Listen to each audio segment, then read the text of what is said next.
back with more interesting results from day one of the Dynamic Billiard Italian Open here at the BHR Best Western Hotel in Treviso, northern Italy. In the winners round we had Albin Ushan Jr. just making it over Maxim Dudanets from Russia with 9-8. That was a very close victory for the Austrian, and having in mind that his opponent is a very young player, I'm sure that we will hear much more from him in the future. Matthias Erkulie came up with a surprise, winning 9-7 over Radoslav Babica in the winners round. Daryl Peach had a very tough fight with young Marco Dorenburg from Germany. The German player gave him a hard time, and as he stated on his Facebook page after the match, they both played very well, and he was lucky to win that match also with 9-8. Ralf Souquet, BCA Hall of Famer, easily took his match over Michael Schneider from Switzerland with 9-3. In the same winners round, Chris Melling won over Ivica Putnik with 9-7, though he was trailing in the middle of the match and it looked like Putnik was the winner, but then again Putnik obviously had to struggle with other things and allowed Melling to take the victory.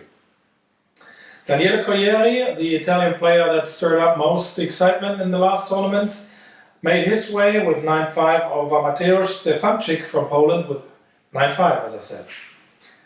On the loser's side, we had a very exciting match between Balázs Mikko from Hungary and Roger Rasmussen from Norway. Both players played quite equally strong, with Balázs Mikko having the better end on his side, winning 9-8 over Rasmussen. His fellow countryman Gabor Solimoji, however, was not as lucky as him. He lost 7-9 to Michał Turkowski from Poland. In the second winners round, we had some really tough matches. We had Markus Shamat unexpectedly having to fight with Henrika Strolis from Lithuania, and in the end Napoleon won 9-8, but Henrika Strolis gave him a very tough match. Karl Boyce won 9-7 over Dimitri Jungo from Switzerland. And I would say the feature match of the day so far was the match between Nick Vandenberg and Mieszko Fortunski. On paper, Vandenberg was the big favorite player, number one ranked player, player of the year 2012.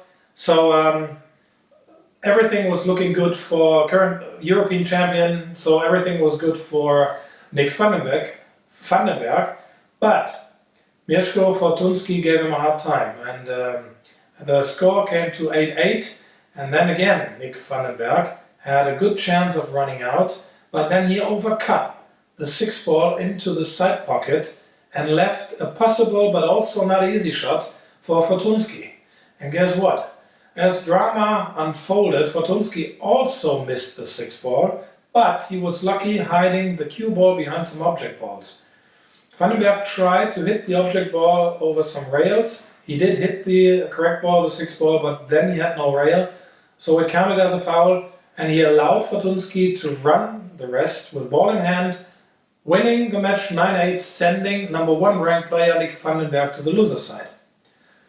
There's still 2 more rounds going on right now. We will report about them in tomorrow's first video news. That's it for the day. We hope we informed you well. Stay tuned with us. We see you tomorrow. Good night.